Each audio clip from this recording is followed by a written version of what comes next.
Listrik dan magnet. Subtopik pertama, sistem saraf dan neuron. Sistem saraf dibagi dalam dua bagian, yaitu sistem saraf pusat yang terdiri dari otak, medula spinalis, dan saraf perifer. Kemudian, kedua, sistem saraf otonom. Sistem saraf otonom mengendalikan maupun mengatur berbagai organ internal, misalnya jantung, usus, dan kelenjar. Yang kedua ada neuron. Struktur dari dasar sistem saraf disebut dengan neuron atau sel saraf. Neuron-neuron yang merupakan unit dasar sistem saraf dapat dibagi menjadi 3 kelompok: neuron sensorik atau indera, neuron motorik, dan interneuron atau neuron penghubung. Neuron sensorik menerima rangsangan dari indera yang memantau lingkungan eksternal dan internal tubuh. Neuron-neuron motorik membawa pesan-pesan yang mengendalikan sel-sel otot. Pesan-pesan ini didasarkan pada informasi yang diberikan oleh neuron sensorik dan oleh sistem saraf pusat yang terletak di otak. Neuron penghubung meneruskan informasi antara neuron-neuron. Subtopik kedua, konsentrasi ion. Fluida di dalam dan di luar sel pada dasarnya adalah netral, tetapi terdapat perbedaan konsentrasi ion yang menghasilkan potensial listrik pada batas-batas sel.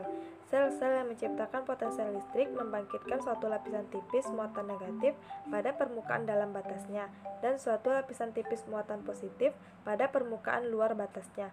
Muatan tersebut adalah muatan neto, yaitu hasil dari interaksi antara ion-ion negatif dan positif. Subtopik ketiga, kelistrikan otot jantung. Jantung mempunyai kemampuan mengantarkan arus listrik yang berasal dari pusat denyut jantung, dan masing-masing bagian mempunyai kemampuan berbeda dalam mengantarkan arus listrik. Di samping itu, arus listrik yang berasal dari pusat denyut jantung dikontrol oleh atrioventricular nodes atau AV node yang akan diteruskan ke bagian jantung lain atau ventrikel. AV node dapat diartikan sebagai penjaga pintu gerbang.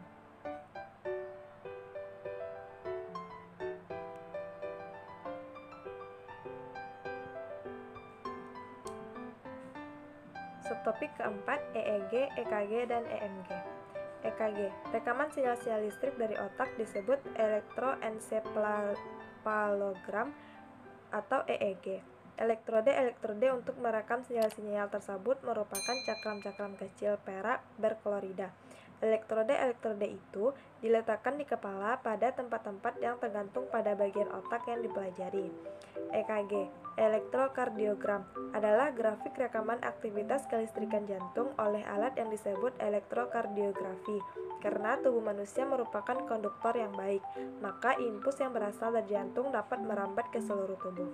EMG, elektromiogram, adalah rekaman potensial dari otot sewaktu berkontraksi.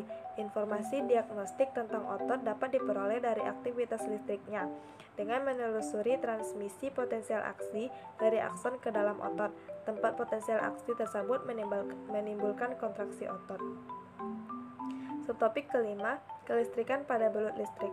Ikan air tawar yang terkenal ini mendapatkan nama belut listrik dari muatan listrik besar yang dapat dihasilkannya.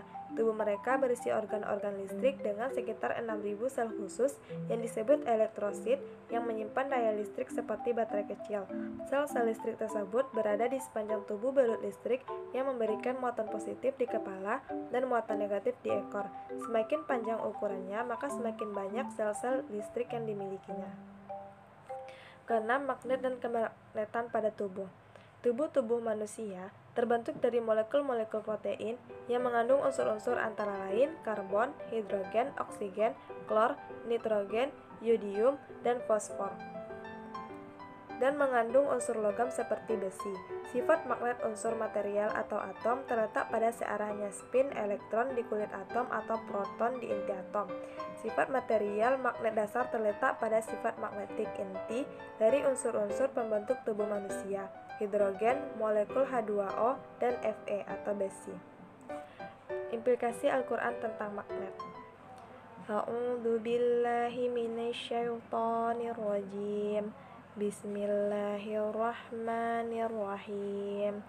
Subhanalladzi khalaqal azwaja kullaha mimma tumbitul ardu wa min anfusihim wa mimma la ya'lamun. Shadaqallahul azim. yang artinya Maha Suci Tuhan yang telah menciptakan pasangan-pasangan semuanya, baik dari apa yang ditumbuhkan oleh bumi dan dari diri mereka maupun dari apa yang tidak mereka ketahui. Terima kasih telah menyaksikan video materi dari saya. Wa akhirul kalam. Wassalamualaikum warahmatullahi wabarakatuh.